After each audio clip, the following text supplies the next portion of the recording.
We shall see. Does my marker button work? Nope, it sure doesn't. Whoa. Maybe if I bring Kiros alive, she can deal with the traitor herself. So I guess choosing the other option would have led to me killing him, is the case. So I did still choose the option that allowed me to not kill him, even though she seemed still like she was there with the intention to kill him initially. Also, usually while I'm streaming, I use my stream deck to put down markers so that when I'm cutting it up into parts later with a Twitch highlighter tool, I can see the markers, which are like natural transition points. So when I think that it's a good point for one part to end and another part to start, I go down there and I hit my marker button and it creates a marker that I can see as I'm cutting it up into parts later, and I can try my best to cut it at markers, the natural transition points that I decided during the stream itself would make a good natural transition point. My stream deck is not working right now. It gives me an error on trying to do that too, so I don't know what's going on, but I'm just gonna have to figure it out after the fact. This is what I'm gonna have to do. I'm gonna have to rewatch some segments here and remember, what was going on there? Or let's scroll until I find a loading screen, because loading screens are good natural transition points for one part to end and one part to start. At least in my opinion. I don't know if anyone's watching this series on YouTube and cares one way or the other. But I do.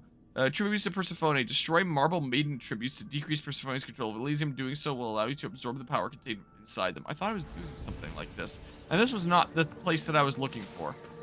But it's a statue thing, so maybe I should do it anyway. But yeah, only thing you don't like about Persona 5 Royal is that's keeping you from doing anything else. Yeah. It's one of those games where it's like, you get through it and then you're like, oh god, now what do I do? Should I just check in here really quickly because it might be a skill point? I am very confused. Like, that's what I felt with Xenoblade Chronicles playing that for the first time. There's a few problems with Xenoblade Chronicles. One, the title screen music is way too good, so you want to just stay on the title screen instead of ever actually starting the game. Once you start playing, the game is so good that you can't stop, and then when you eventually beat it, you have no idea what to do with your life anymore. So there are some problems with Xenoblade Chronicles for me. Yeah, I didn't learn until recently that Persona is actually a spin-off series, yeah. Although most people don't even really see it that way anymore. A lot of people just see it as like a standalone thing. It's probably more popular than its source material of Shin Megami Tensei. Wow, I'm surprised that was able to one-shot. I'm gonna be honest. I'm quite surprised there. Yoink. I mean, there's still Shin Megami Tensei games that come out to this day. Like, there was just recently 5 of that and 5 Vengeance. Or whatever it was at. Come on, get out of here. But yeah, the first Persona game was Shin Megami Tensei Persona, I believe. It's called something like that. Yeah, that's another ability point. Cool. I'm out of here. Didn't even have to aggro anybody. And I don't know what 2 was called. But I know that 1 and 2 are the games that are, like, never touched nowadays. And 3, 4, and 5 are the ones that Atlas still likes to do stuff with. And I don't remember if I looked up what the reason behind that was, or whether I was just watching, I think I was watching a video covering, like, the Persona games history of, like, development and how the games came to be and all of that. And the video had mentioned how the person responsible for Persona 1 and 2, the main director, like, isn't really involved with the company anymore, and oh, this is already marked. I'm dumb. I already had the camp available on the map. I didn't need to guess here, but hey, I got an ability point. Anyway, apparently he's not involved anymore, and apparently in Japan it's, like, really disrespectful to go and alter someone's work or something or other, so they try to not touch Persona 1 and 2 and do more things with that or its characters, and just do it with, like, 3, 4, and 5, is what this video said. Can't always trust everything you hear on YouTube, but, like, I haven't even heard of the Tensei games until you had to look up something on the wiki. So confused it wasn't called the Persona wiki. Yeah, called the Shin Megami Tensei wiki, or just Tensei wiki or something. I don't know. I don't know what the wiki would be called. Something like that, probably. Something along those lines. 'Cause, yeah, technically part of the same overarching sub-series. And if you want to hear something really weird, there was actually a crossover between Shin Megami Tensei and Fire Emblem at one point on the Wii U. And I think it's out on the Switch now. Don't want to be caught here. If you've never heard of it. It's really odd. Okay, let's go ahead and mark people here. And apparently gameplay-wise, it's very much like the style of a Persona game, where it's like, oh, you're students and there's I think a daily schedule? I don't know, I've never played it, and I never want to play it because I think I'd die of cringe. Is the case. Because, the main big thing about, like, Shin Megami Tensei, or, like, Persona be more specific, is, like, I guess the slice of life simulator along with the fantasy world and all that, and having your personas. And with that, so technically since every Persona game is connected, that means Persona and Fire Emblem are connected. I don't know if it's canonical to like Fire Emblem stuff. So how it works is the characters' personas are Fire Emblem characters, except like very odd different versions of them in terms of look. So if you just did like a side-by-side comparison, you would not be able to recognize them. Like, let's see here. Oh, I have display capture open already. I wasn't using game capture. Let's see here. I can fix that by setting game capture to Assassin's Creed Odyssey. Here, there we go. Now it's set to that. And then I go ahead and open my new tab that I was opening there. And then, like, Fire Emblem Awakening Chrom.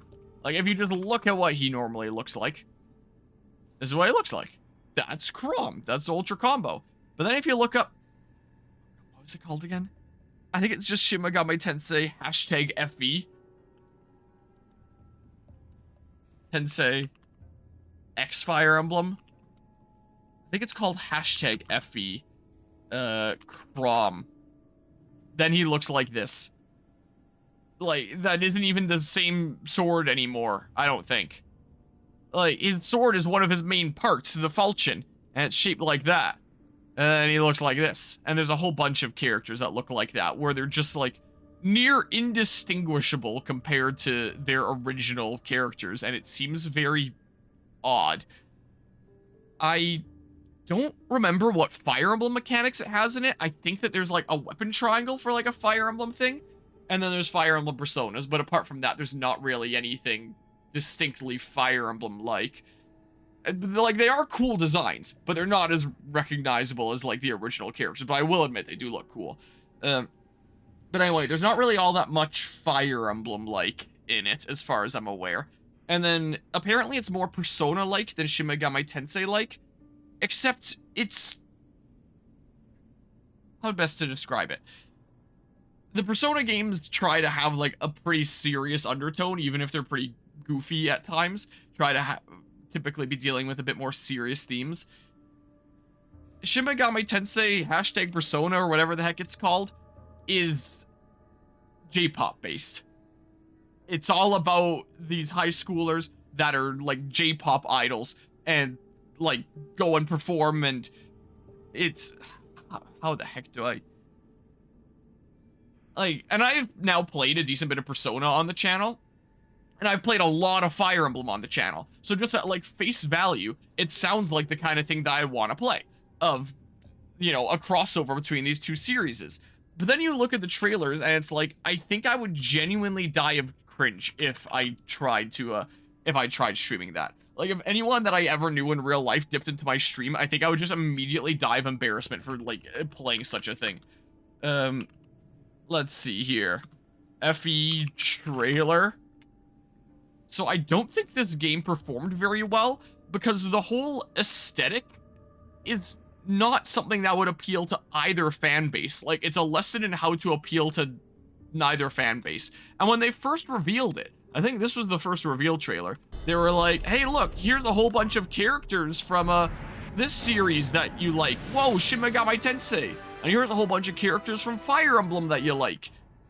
And people were like, whoa, there's gonna be a crossover? That's sick. And people were hyped, and it was gonna be amazing. And then it was revealed what it was, and then yeah, it's this. It's what it is. And it's J-pop based. And it's like, yeah, at face value, this crossed over with this sounds like the kind of thing I would really, really like to play and stream. But whenever I look at any trailer, I'm like, I do not want to play this video game. I really genuinely do not. Like, so, yeah. It does look way better than BDSP. That's fair. Like, I'm sure the game is probably, like, a perfectly good, like, fun game. Like, I'm sure that its quality isn't lacking or anything like that. But, like, its overall direction and aesthetic that it went for is just how to appeal to neither fan base 101. Because, like, I just turned off my camera. I want to turn off display capture. Because that's not something that Persona fans are going to have, like, an established connection to and like for, and same with Fire Emblem fans. So I think both Persona / Shin Megami Tensei fans and Fire Emblem fans collectively looked at that and were like, but why though? And just like had all their motivation to kill the game, to play the game just killed. That's what it was for me.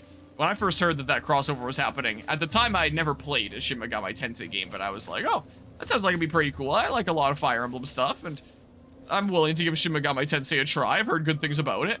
And then I saw the trailer, I was like, yeah, no, that I don't think that that's something I want on my shelf, I'm gonna be honest. Can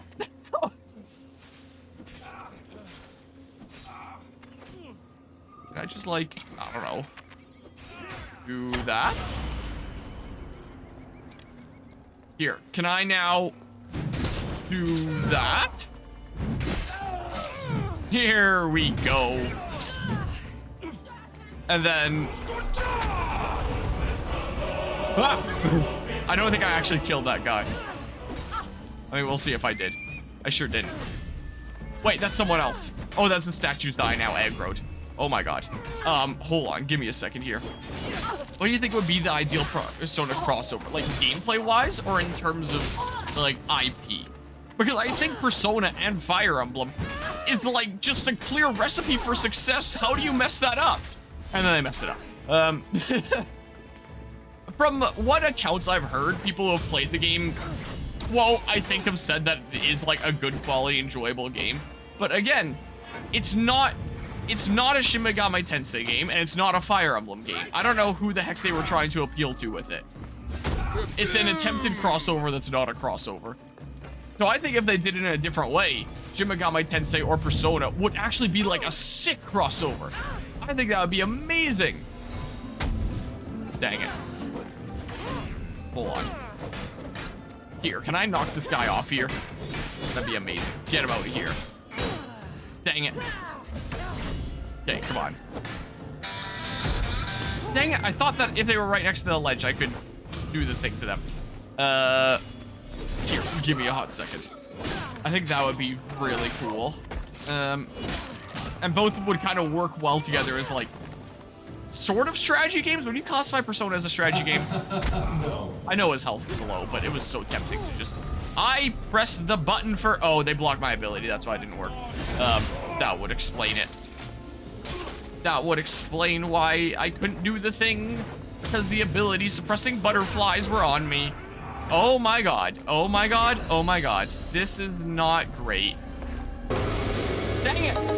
That sends him, like, nowhere. Stop. Alright, I think it's time for that axe. I think it's about that time, actually. I should have attacked this guy first so I could have chained it back to him. This is what I should have done. Give me these things. Give me the yoink. Nice miss. Okay. And then do that. How about? Everything is A-okay. I'm trying to, like, think about what other game series I've played that would be, like, amazing. I know that when Ubisoft crosses over with Mario, despite Ubisoft games being very hit or miss in terms of their quality, or... I've heard a lot of people say that Ubisoft is about, like, the most standard mediocre kind of example, like, and I understand where that's coming from for a lot of their games, but when they do a crossover with, like, a significant IP, and they know they don't have to really, really not fuck up, they can really get their shit together and make an amazing quality game. Like Mario plus Rabbids Kingdom Battle and Sparks of Hope. Ubisoft was like, holy crap, this is probably gonna be our only chance to develop a Mario game. We really need to not mess this up. And they made, like, amazing games there. So I'd honestly say Shin Megami Tensei with something Ubisoft, like Assassin's Creed or even Rabbids like Mario did. Because even though how cursed that sounds like it would be, just like it sounded cursed with Mario, if Ubisoft knows they're working with, like, like actual major IP that they're getting a rare opportunity to work with, and not one of their own IPs they can just churn out at whatever quality they want to churn it out at, they can get their shit together and make a good quality game. So I'd say a Ubisoft IP, just because like that's how you get Ubisoft to make an actual amazing game. Not to say Assassin's Creed Odyssey isn't an amazing game in some ways, but you know, but you know how it be. Like they really pulled out all the stops when it came to those.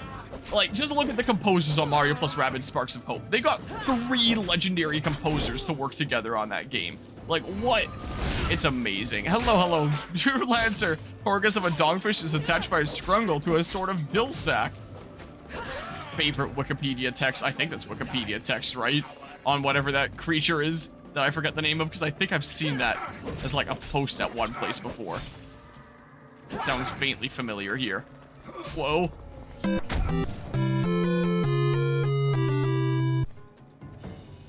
Yoink, your stuff is mine now. I think Persona is more of a TBRPG with a slice of life management / VN elements rather than a strategy game. Though, to be frank, it is a lot faster than most turn-based RPGs, which you actually really appreciate. One visual novel, like anime kind of game that's making me think of is a game series I've never actually played before, but Danganronpa that I would like to play one day. What would a crossover like that look like, assuming I'm not allergic to it? Between Shin Megami Tensei and Danganronpa. Would that be kind of cool? But yeah, I picked up Unicorn Overlord recently. Pretty fucking good. I know, right? I just beat that game less than a week ago, I think? I think here. I can check on my recent streams. When was that? Was that the August 30th stream for trying to beat this game? Yeah, that was the August 30th stream that went until August 31st because it was past midnight. So I only just beat the game less than a week ago. My God, is it amazing? It is really, really fun. It's far from perfect. It has more than its fair share of flaws, but it's a really good game. I will admit. I can't loot the thing here. There we go. It is really, really good. And one of the things I realized after the fact, I forgot to mention in my beating the game review. Oh, that's the guy up there, and he's being knocked out to be brought alive. Is the fact that every consumable, well, not every consumable, but most consumable items in the game are finite. Shops never restock. Ever. Every shopkeeper has X amount of items, and that's it. That's all they'll stock forever. For some reason. It's so dumb. Or if you go to recruit a mercenary to, like, expand your army and get another unit, and you later dismiss that mercenary, that fort that you got that mercenary from, it doesn't get that mercenary type back. So in theory, if you recruited all the mercenaries and dismissed them all, you would never be able to recruit another mercenary ever again for that save file. You'll have soft locked yourself out of mercenaries.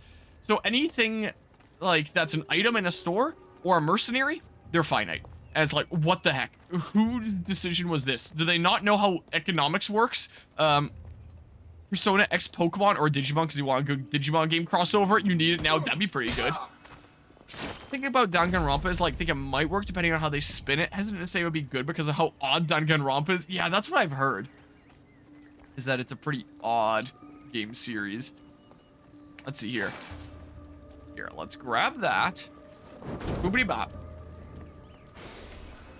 Don't know what crack I was smoking when I was like, I don't know about this game because it's RTS, because it's a blast to play. Yeah, I didn't even look into what type of game it was. I just knew that it was a strategy game that looked like it was made by a much smaller team with like a super appealing art style. And I was like, hey, I like strategy games and trying different things out. I think I went into playing it without even realizing it was an RTS at first. I didn't know what kind of strategy game it was. I just knew that it looked sick and I wanted to play it. And I played it, and it's so fun. But yeah, got all your heavy hitters promoted. Nice. What part of the game are you at, if you don't mind me asking? Can I, like, knocked out to be brought back alive? Can I, like, hold the button for... Love the Vanillaware art style. It's so good. Critical stealth attack. Is there any way that I can just, like, knock him out? Will this unarmed strike be a... That did, like, nothing. What are you doing? We're family. Who is this guy again? I can knock him out with Friendship Kick, right? Oh, you believe to be the tail end of Drakenhold. Okay, so almost cleared the second world. Assuming you haven't, like, cleared Elheim or any of the others at this point, because you can technically do them in whatever order is the case. Which is something I love about the game. I mean, not any order, like, you can't get to Albion immediately. But there is a ship, I believe, from Elheim that takes you to Albion early if you want. And there's also a ship from Drakenhold that takes you to Bastorius early. So there's like all sorts of sequence breaks and stuff that you can do. Oh my god. I should have quick saved before fighting this guy. This is what I should have done. A bit of a mistake on my part. Yeah, almost call it Drakengard, but that's completely unrelated. I think I called it Drakengard a couple times by accident during my playthrough. It's like a lot of Danganronpa is just kind of torture porn that's kind of serious at times, but also not really, because a lot of it is really ridiculous and just kind of like, okay, what the fuck did I just play? Yeah, I've heard some things about being very odd. Dip your toe into Elheim and got your ass beat, so learn your lesson real quick. But by dipping your toe into Elheim, you at least got the one recruit that you get for just stepping into Elheim, which is like super worth it to do. Because then you just get like a free party member just for showing up there, and then you dip out, not even having to do any battles. So at least that's a plus. Hey. He doesn't do very many parryable attacks. Whoa. Does he now? Here, let's do... Whoa, he's up there now. Okay, do that. I guess I can do this for fun. Is what I can do. And just set him on fire here. I will try to knock him out. Oh, I could have parried that one. I can parry that one.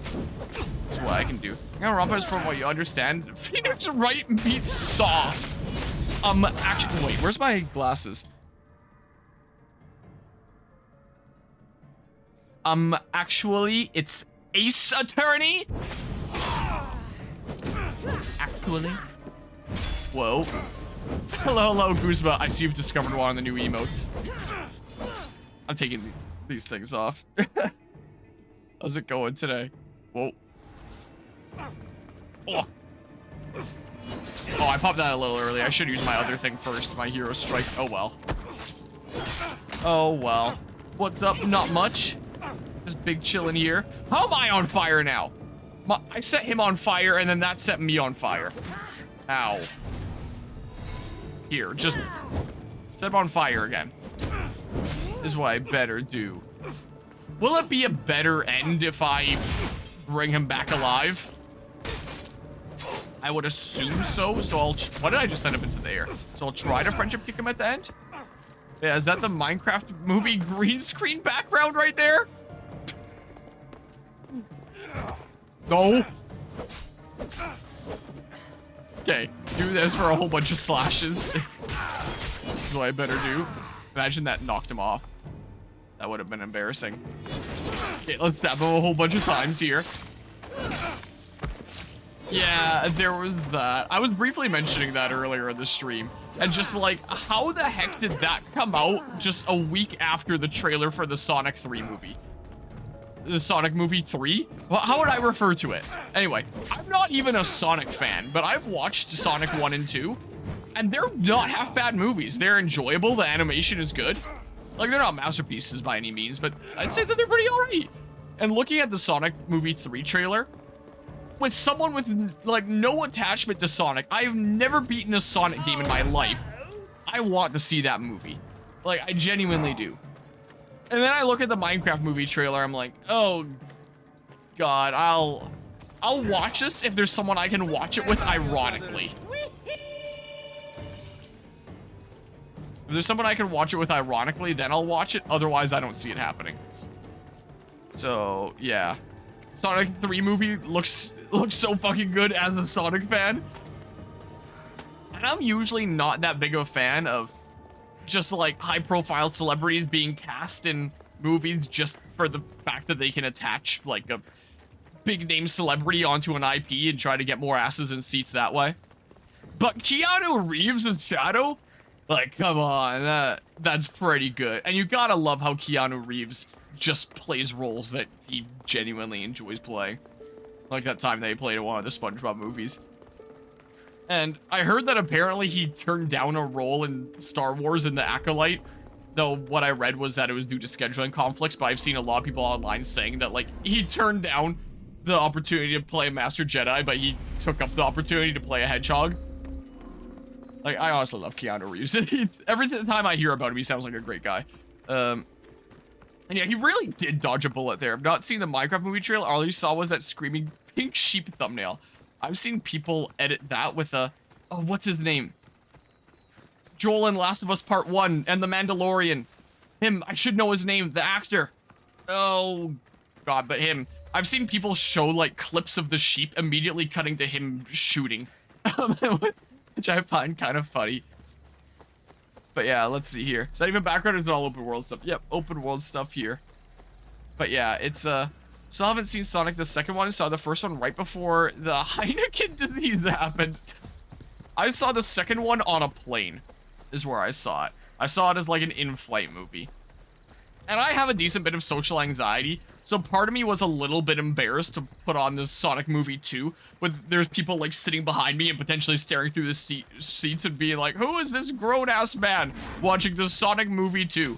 And because of my social anxiety, I kind of waited until it was late hours and almost everyone on the plane was asleep, and then I watched the Sonic movie 2, and I was like, hey, that was a pretty good movie. This is what I thought.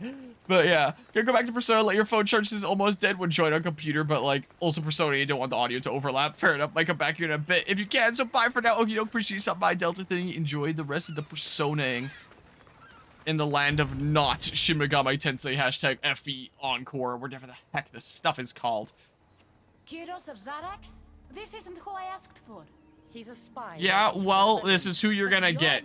Your celebrity wasn't available on your Make-A-Wish.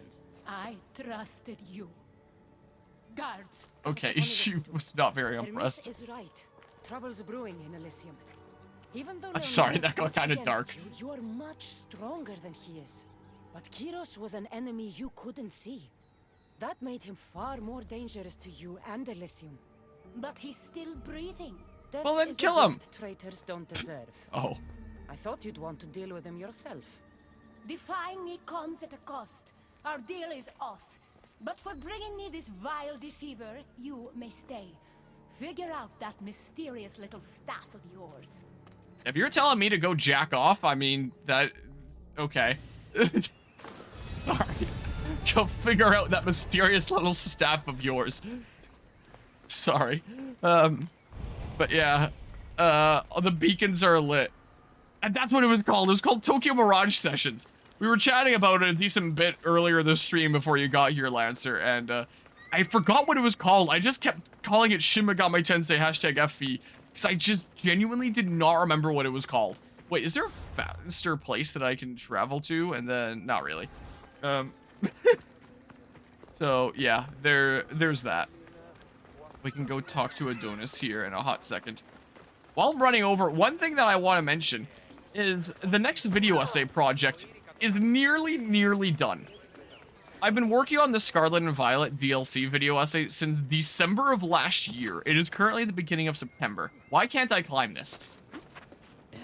Like, I didn't really get much progress done while I was in my final semester of university and then spent a while traveling, so I could only start getting real progress done starting in later May, honestly. Before that point, I only had like 20 minutes of video done. So I really wasn't able to get a whole lot done. Oh, yikes. But now, I left it open at the beginning of the stream just to show it. I'm surprised it's not lagging the game, because I have the project open here, and it's... Yikes. It is insane. Like, it's been another one of those projects that I needed to cut up into multiple chapters and then combine into one video at the end. And I was thinking about just rendering each individual chapter and then putting together those rendered videos. Somehow my video editing software did not crash putting on, like, the actual video timeline, and it was able to render it as one piece. So this is, like, version 1. Well, I've edited it a little bit since version 1. I uploaded this as, like, a test upload and stuff. So, like, the video is made, it's basically done, but I need to proof watch it all again. I did individually render each of the chapters and proof watch each of them and then fix mistakes along the way.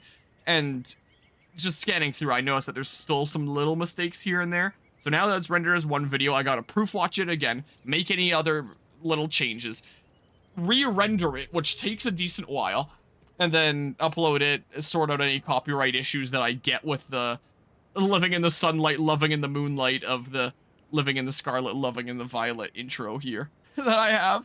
And then I'll publish it whenever it's ready. But it's getting really, really close. And I'm so glad that it's actually getting really, really close. Also, Guzma, if you're here, if you don't mind me using it again, like I always give full credit in my videos. If you don't mind me using it again, I put in for another dancing bit for something jamming out your shitpost again, because I think it's funny.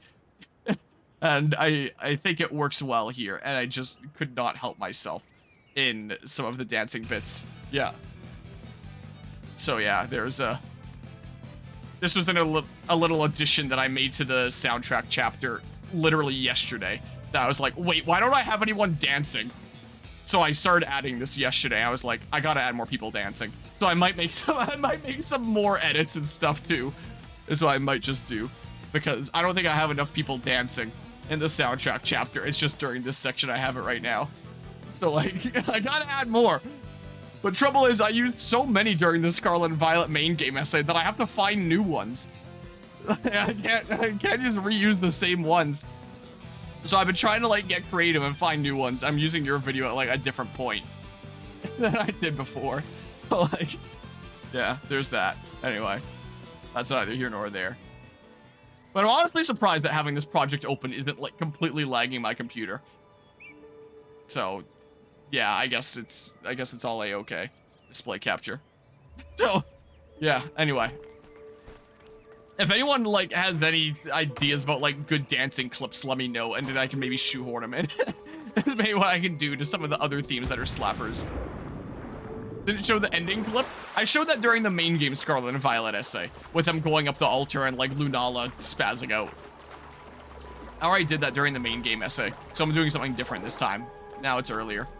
Naruto hitting the gritty in Fortnite? That could be kind of funny. Could definitely slap that in. Because I'm trying to like rack my mind for like meme silly dances, and I can't remember enough. This is the case. If I have to reuse some from the main game Scarlet and Violet essay, then maybe I have to reuse ones from the main game Scarlet and Violet essay. But yeah, lately I've been going ham on that video project, the past couple weeks especially, trying to get it finished off. And I just want it done, considering I've been working on it for so long now. I want it done, I want it out there. Part of me is like, the dark side of me is like, oh, don't put in any more dancing clips, just publish it and then it's done. But the light side of me is like, you gotta put in more dancing clips. It's kind of what's going on there. So yeah, we shall see. I'll probably proof watch it while I'm out of town this weekend, and then look for any issues from there. And yeah, we shall see, and then make some more edits and fix stuff up, and maybe I should quick save because there's probably gonna be some more choice.